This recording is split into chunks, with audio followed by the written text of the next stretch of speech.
وہ قابل رشک، قابل تحسین اور قابل مبارکباد ہے۔ تنظیم کے روح رواں حضرت مولانا اعجاز عرفی صاحب اکابر شناسی اور اکابر کے فیوز و کمالات کو لوگوں تک پہنچانے میں اپنی منفرد شناخت رکھتے ہیں۔ حضرت نے اس سلسلے میں مختلف رسائز اور نمبرز جو کہ تاریخی اور دستاویزی حیثیت کے حامل ہیں شائع کیے ہیں۔ میں اپنی بات کا آغاز اس مبارک دعا سے کرتا ہوں۔ اللہ وہ دل دے جو تیرے عشق کا گھر ہو، اللہ وہ دل دے جو تیرے عشق کا گھر ہو، دائمی رحمت کی تیری اس پہ نظر ہو، دل دے کہ تیرے عشق میں یہ حال ہو اس کا۔ یہ آخری جملہ جو ہے یہ اس وقت اور آج کے ہندوستان میں بالخصوص ملت اسلامیہ کے مسائل کا حل ہے۔ اس وقت جو خوف و ہراس کا پورے ملک میں ماحول ہے اس کمیونٹی پر، اللہ وہ دل دے جو تیرے عشق کا گھر ہو، دائمی رحمت کی تیری اس پہ نظر ہو، دل دے کہ تیرے عشق میں یہ حال ہو اس کا، محشر کا اگر شور ہو تو بھی نہ خبر ہو۔ اس درجے جرأت اور حوصلہ، ایمانی استقامت، ذہن اور فکر کو مجلہ اور مصفہ بنانا، اور یہ قرون اولیٰ کی خیر کے بغیر ممکن نہیں ہے۔ اسٹیج پر بینر دیکھ کر مولانا کی وسعت ذہنی اور جدت اور ندرت اور تخلیقی ذہن کا پتہ چلا۔ واقعتاً جو عنوان ہے کل ہند تعلیمی کنونشن، یہ عنوان بے معنی ہے اگر اکابر و اسلاف کی زندگی کو یاد نہ کیا جائے، ملت اس سے آشنا نہ ہو اور اپنے آپ کو انہی صفات ایمانی اور ربانی سے مالا مال نہ کرے کہ جن صفات ایمانی اور ربانی اور عرفانی اور روحانی کمالات سے ان اکابر نے اپنے آپ کو مالا مال کر کے اس سے زیادہ پرخطر دور میں دارالعلوم دیوبند ام المدارس کی بنیاد ڈالی۔ محترم بزرگوں اور دوستوں، اس وقت یہ اسٹیج یہاں داعی اسلام حضرت مولانا کلیم صدیقی صاحب دامت برکاتہم العالیہ، ایران کی ایمبیسی کے چیف اور ہماری جماعت اسلامی کے تعلیمی مشن کے ذمہ دار حضرت مولانا اعجاز علی عرفی صاحب، حکیم صاحب، اور یہ جو پورا مجمع ہے یہ خودرو گھاس نہیں ہے، یہ اس وقت دلی کا کریم مجمع ہے۔ ان میں سے ایک ایک شخص اپنے اندر وہ ذہنی اور فکری وسعتیں رکھتا ہے کہ یہاں سے اس پیغام کو جو سمجھ کے جائے گا تو یہ لاکھوں کروڑوں انسان تو یہ پیغام اور یہ فکر پہنچے گی۔ میں صرف آپ کو وہاں سے اس حسین اور ذری سلسلے کو جوڑ کر اتنا بتانا چاہتا ہوں کہ ہندوستان میں جتنی بھی مذہبی علمی تحریکات اٹھی ان میں سب سے زیادہ آفاقیت، ہمگیریت اور استحکام کے ساتھ پوری دنیا کے نظام پر نافذ ہونے والی تنظیم اگر کوئی ہے تو وہ ام المدارس دارالعلوم دیوبند کی تحریک ہے۔ اس تحریک نے جو انقلاب برپا کیا وہ انقلاب یقیناً دنیا میں رہتی دنیا تک یاد رکھا جائے گا، اور ہمیشہ اس کے منافع، اس کے ثمرات و برکات دنیا محسوس کرے گی، اور ہر کس و ناقص سے لے کر اور ارباب اقتدار تک ہر سمت اور ہر جہت میں اس چشمے صافی سے لوگوں نے فائدہ اٹھایا۔ اس آل انڈیا تنظیم علماء حق کے پلیٹ فارم سے الحمدللہ وہ جو آواز اکابر شناسی کی اٹھائی گئی، اس اطلاعاتی اور ٹیکنالوجی کے دور میں اللہ تبارک و تعالیٰ نے اس آواز کو ملکی سرحدوں سے گزار کر، عام انسانوں کی سرحدوں سے گزار کر، حضرت مولانا اعجاز صاحب عرفی قاسمی ایک ایسے اللہ کے با توفیق بندے ہیں، محبوب اکابر ہیں، اور ارواح اکابر سے تو گویا ان کا ایسا معلوم ہوتا ہے کہ ڈی این اے کا نظام اللہ نے مربوط کر دیا ہے۔ اکابر کی ارواح یقیناً اس شخص کو یقیناً مبارکبادیاں دے رہی ہوں گی وہاں بھی، اس لیے کہ انہوں نے ساری دنیا کو یہ پیغام دیا، کوئی کمال، کوئی عروج، کوئی ترقی اور اس دلدل سے نکلنا بغیر اکابر کہ اس اسوے کے بغیر نہیں ہو سکتا، کہ جنہوں نے اس سے زیادہ دلدل کے دور میں جب اپنے آپ کو پیش کیا تو ملت اسلامیہ کو اور بالخصوص ہمارے اس ملک کو ملت اسلامیہ کو مذہبی اور علمی شناخت ملی. اس لیے بھائی اس وقت میں جس رسالے کا اجرا ہو رہا ہے بس یہ سمجھ لیجئے اور یہ بات یاد رکھیے اور یہاں سے یہ پیغام لے کر کے جائیے کہ بچے ہمیشہ بڑوں کو دیکھ کر نشان منزل طے کرتے ہیں. اکابر و اسراف کے حالات و واقعات اور ان کی سوچ دروں اور تعلق مع اللہ کے صفات و کمالات نسل انسانی کے سامنے آنا یہ اس وقت ملت اسلامیہ کے لیے بے حد ضروری ہے. اس لیے کہ ان اکابر کی خدمات الحمدللہ آج بھی شمس و قمر کو شرماتی ہے.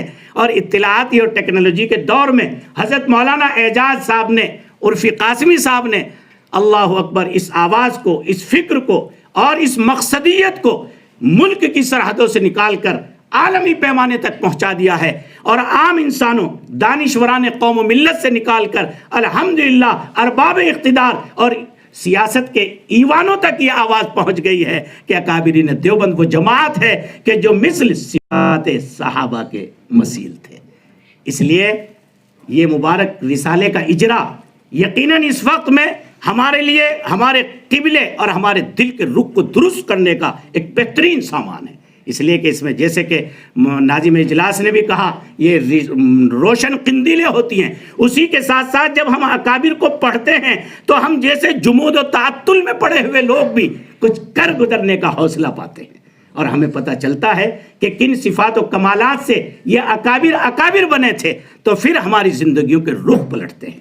اس لیے بھائی اللہ تبارک و تعالی اس مبارک رسالے کے اجرا سے اور کل ہند تعلیمی کنونشن ساتھ ساتھ دونوں کو اس پلیٹ فارم پر لا کر مولانا نے ساری ملت کو ایک خاموش پیغام دیا ہے کہ آج ہمارا جو ملت میں ایک رونا ہے کہ ہم اپنے اکابر سے, بزرگوں سے اور علماء سے دور ہوتے جا رہے ہیں, جس کی وجہ سے ذلت و نکبت گویا ہمارا مقدر بن چکی ہے. اس لیے اگر اس سے نکلنا ہے تو تعلیم کے میدان میں اٹھیے اور تعلیم کے میدان میں اٹھنے کے ساتھ ساتھ ان اکابر کے تعلیمات, افکار و خیالات سے وابستہ ہو کر آگے بڑھیے تو انشاءاللہ منزلیں آپ کی جو ہے خود قدم بوسی کریں گی اور اللہ کی رحمتیں آپ کا استقبال کریں گی. بس میں آخری شعر کے ساتھ اپنی بات کو ختم کرتا ہوں کہ حضرت مولانا اعجاز صاحب عرفی قاسمی دامت برکاتہم العالیہ ایک با توفیق اور محبوب اکابر, اور میں نے اس رسالے کے جو پیغامات پورے عالم اسلام کی اب قریب شخصیات کی طرف سے آئے ہیں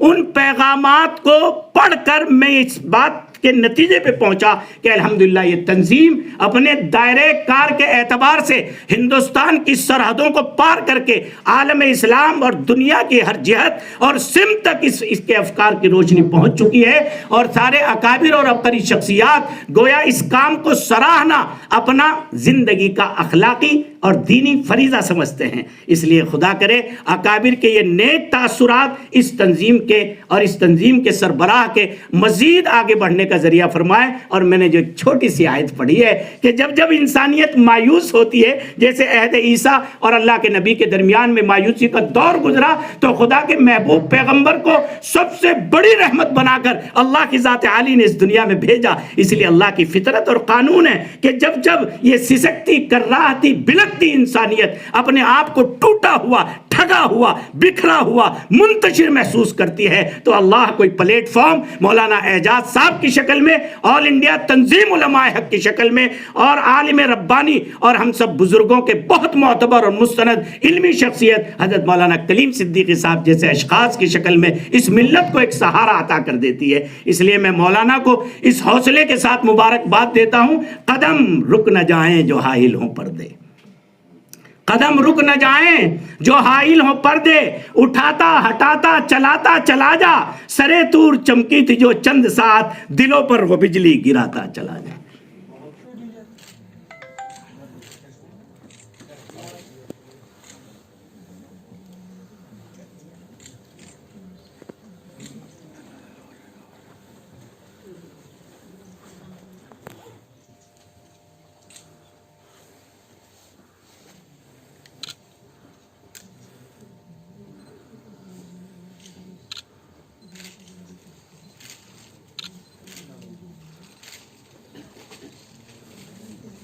جناب عابد انور صاحب سینئر صحافی UNI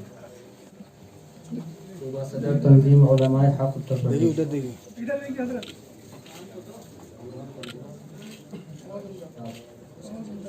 حسین زیدی صاحب.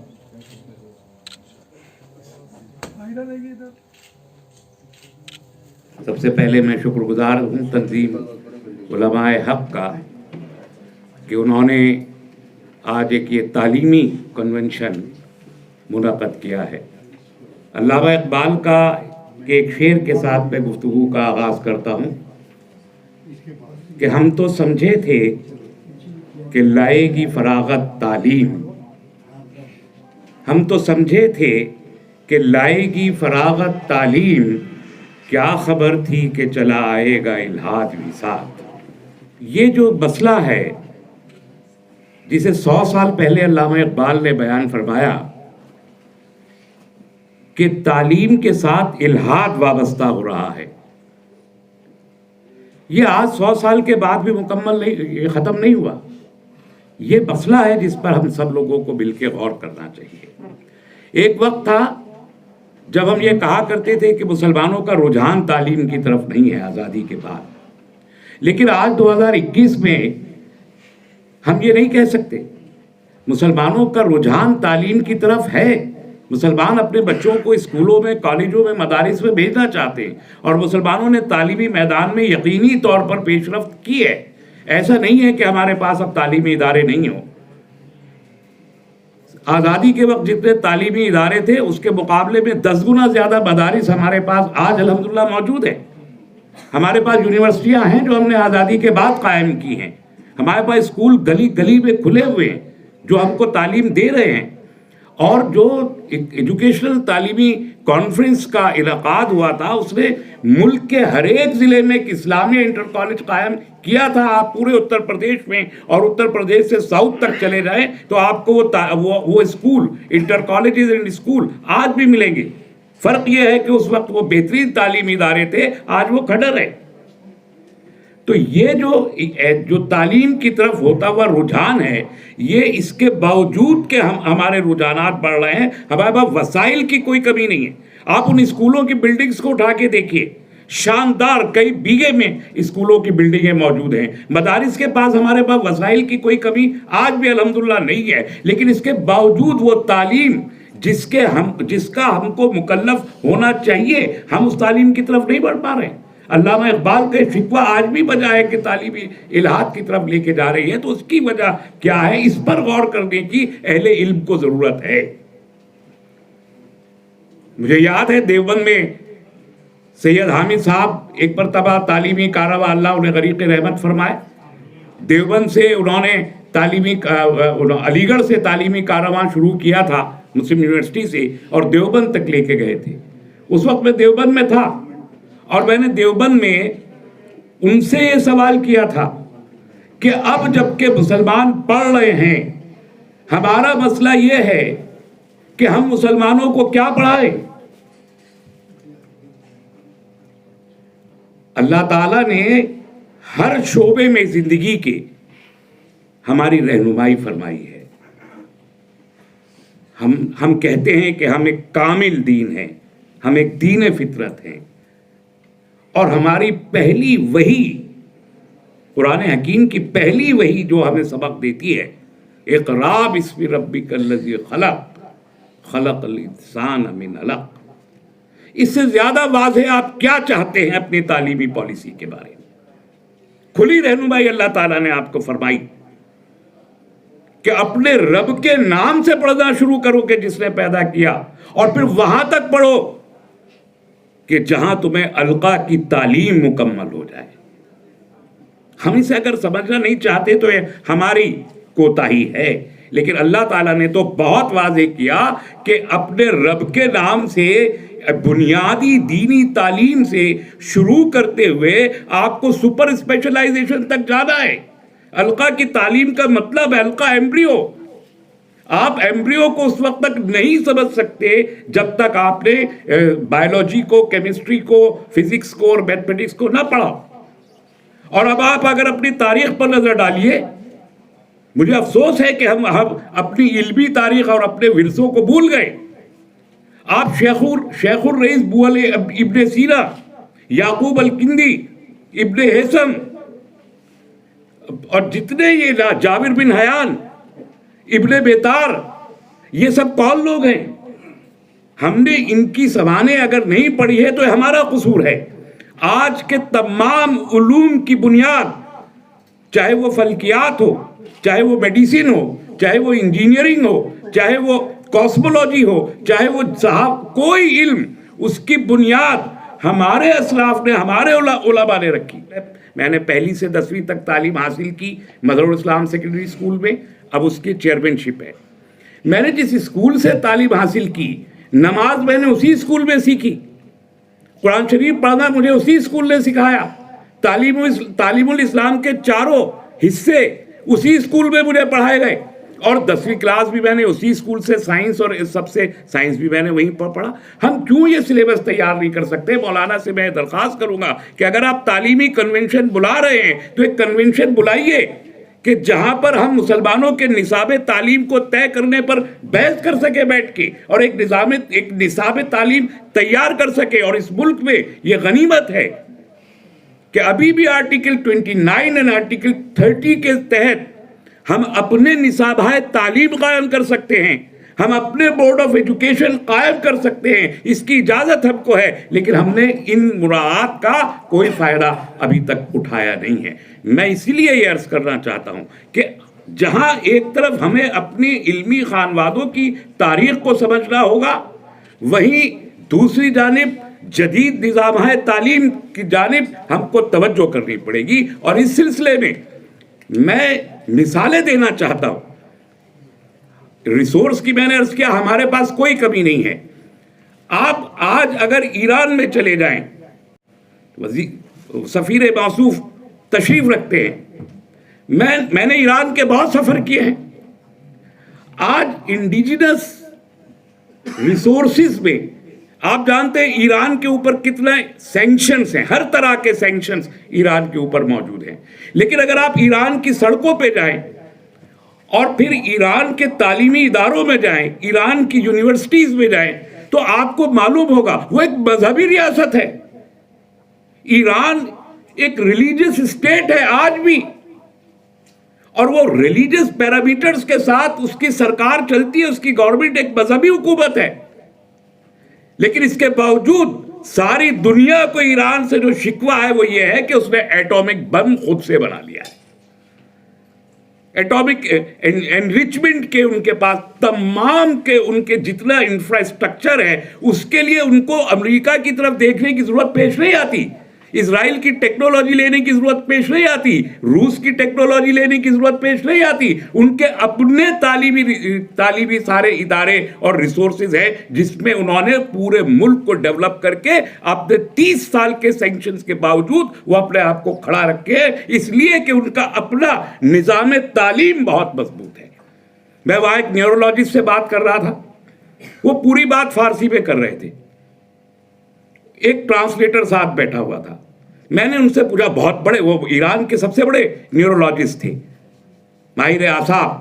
میں نے ان سے کہا کہ یہ جو آپ اس سے فارسی بول رہے ہیں، آپ اتنے بڑے ڈاکٹر ہیں اس ملک کے، اور آپ اس سے فارسی میں بات کر رہے ہیں، آپ کو تو انگلش میں بات کرنی چاہیے، کیونکہ نیورولوجی جیسا سبجیکٹ جو سپر اسپیشلائزڈ ہے، تخصص کا ایک سبجیکٹ ہے، اس کو تو پڑھنے کے لیے انگلش میں اس کو پڑھنا بہت لازمی ہے۔ یہ کیسے ہو سکتا ہے کہ آپ نے انگلش نہ پڑھی اور آپ اس سے انگلش میں بات نہیں کر رہے؟ تو انہوں نے کہا کہ ہم نے سب کو فارسی میں ٹرانسلیٹ کر دیا۔ اب آپ مجھے بتائیے، آپ کے پاس اس ریسورس کی کمی نہیں ہے؟ لائبریریز میں جا کے دیکھیے، آج جو میڈیسن کی جو بہترین کتابیں اویلیبل ہیں، میں خود ڈاکٹر ہوں، چاہے گریس کی اناٹمی ہو یا چیٹرجی کی فزیولوجی ہو یا شوس کی گائنی ہو، ان سب کے اردو تراجم دارالتصنیف و ترجمہ حیدرآباد میں 1935 میں کیے۔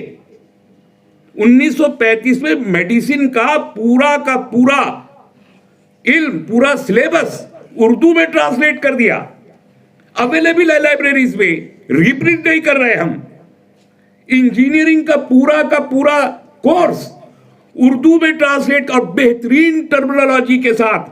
آج کوئی مجھ سے پوچھے کہ اسٹریپٹوکوکائی کو اردو میں کیا کہتے ہیں،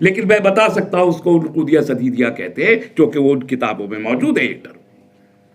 ایسی تمام ٹرمنالوجیز کا، اصطلاحات کا ترجمہ 1935 میں حیدرآباد میں کر دیا گیا، مگر ہمارے پاس فرصت نہیں ہے کہ ہم لائبریری میں جا کے دیکھ سکیں۔ تو آج جب کہا جاتا ہے کہ اردو میڈیم کی تعلیم کیسے دی جائے گی، آگے تو اردو میں کتابیں موجود رہی ہیں، آپ کو کس نے روکا ہے؟ آپ کے پاس بنیادی تراجم موجود ہیں، اب جو ایڈیشنز ہو رہے ہیں صرف ان ایڈیشنز کا ترجمہ آگے کرنا ہے۔ جب آپ کے پاس مواد موجود ہے، بنیاد موجود ہے، اس پر مزید دیواریں اٹھانے کا کام کرنے سے آپ کو کس نے روکا؟ جو لوگ یہ کہتے ہیں کہ درسی کتب اویلیبل نہیں ہے، وہ دراصل اپنی ذمہ داریوں سے فرار اختیار کرتے ہیں، ورنہ پورے تمام علوم کو اردو میں آپ دیکھیں، اردو میں اس کی تدریس کرا سکتے ہیں۔ اور اب نئی جو تعلیمی پالیسی آئی ہے اس میں ابتدائی تعلیم اپنی مادری زبان میں دینا لازمی قرار دے دیا گیا، آپ کے لیے ایک موقع کا دروازہ کھل گیا ہے۔ تو اگر آپ خود اس جانب توجہ نہیں دینا چاہتے تو پھر کسی اور سے شکوہ کرنے کی کوئی ضرورت نہیں ہے۔ مجھے 10 منٹ کا وقت دیا گیا تھا، غالباً وہ مکمل ہو گیا ہے۔ میں نے ایران کی ایک مثال دی، ایسی دوسری مثال ترکی کی ہے۔ ساری دنیا جا رہی ہے آج ترکی میں پڑھنے کے لیے، اور وہ اسکالرشپ دے رہے ہیں، مفت میں پڑھا رہے ہیں، دین بھی پڑھا رہے ہیں، دنیا بھی پڑھا رہے ہیں۔ تو اگر ملیشیا کے ہمارے پولیٹیکل کاؤنسلر موجود ہیں، یہ لوگ کوئی روس میں جا کے نہیں پڑھ رہے، امریکہ میں جا کے نہیں پڑھ رہے، اور آنے والا زمانہ میں آپ سے عرض کر دوں، آج میں تو ہمیشہ کہتا رہا میں تعلیم کا آدمی نہیں ہوں، میں پالیٹکس کا آدمی ہوں، ہم کو اگلے 4-5 سال دکھائی دے رہے ہیں، قدم رکھنے کی گنجائش آپ کو ملنے والی نہیں ہے۔ میری بات آپ نوٹ کر کے رکھ لیجئے، کوئی آپ کو قدم نہیں رکھنے دے گا اپنے ارینا میں، اپنے علاقے میں، اپنے حلقے میں، اپنے علم میں، اپنی حرفت میں، اپنی صنعت میں۔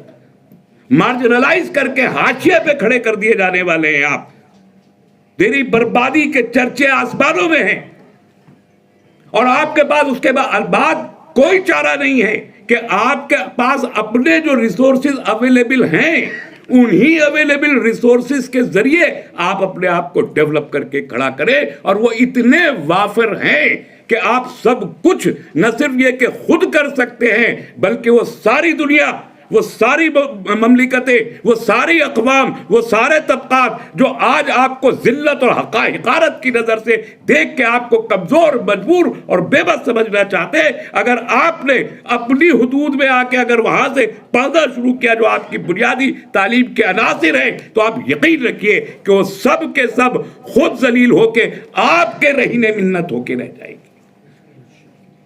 آپ آگے بڑھیے، اس تعلیمی کارروائی کو آگے بڑھائیے، اس کی ضرورت ہے۔ اگر ایران اور ترکی، ملیشیا جیسے مسلم ممالک اس ارینا میں آگے بڑھ سکتے ہیں تو آپ کو بھی کسی نے روکا نہیں ہے۔ میں اس تقریر کو اس شعر کے ساتھ یہاں ختم کرتا ہوں کہ مشورہ تیرا اگر دنیا میں ہے تعلیم دین، مشورہ تیرا اگر دنیا میں ہے تعلیم دین، ترک دنیا نہ ان کو سکھلانا کہیں، وما علینا الا البلاغ والسلام علیکم۔ دولت تم اس علم کے پیچھے پیچھے چلی جانا، اس لیے آج علم کی ضرورت ہے۔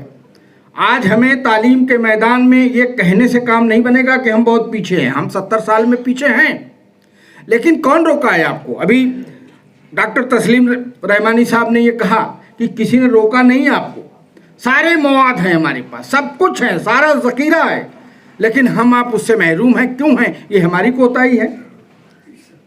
بات میں لمبی نہیں کروں گا چونکہ وقت بہت کم ہے، اس لیے میں خاص طور سے آج مولانا اعجاز عرفی صاحب قاسمی کو بہت بہت مبارکباد دیتا ہوں کہ انہوں نے ایسے ماحول میں ایک ہمت جٹائی، آج اس کی ضرورت ہے اور ہمیں اس پہ عمل کرنے کی ضرورت ہے۔ اور تمام ابھی ہمارے اکابر ہیں، علماء کرام ہیں، اپنی بات رکھیں گے۔ ہم لوگ مختلف جلسوں میں اس بات کے لیے ہمیشہ کہتے ہیں کہ آپ آدھی روٹی کھاؤ لیکن علم حاصل کرو، بنا علم کے ہم آگے نہیں جا سکتے۔ میں اس کنونشن کے ذریعے ہم یہی اپیل کرنا چاہتے ہیں کہ ہمیں دینی تعلیم کے ساتھ ساتھ عصری تعلیم حاصل کرنا چاہیے۔ ہم آج پچھڑے ہیں، سرکاریں ہمارا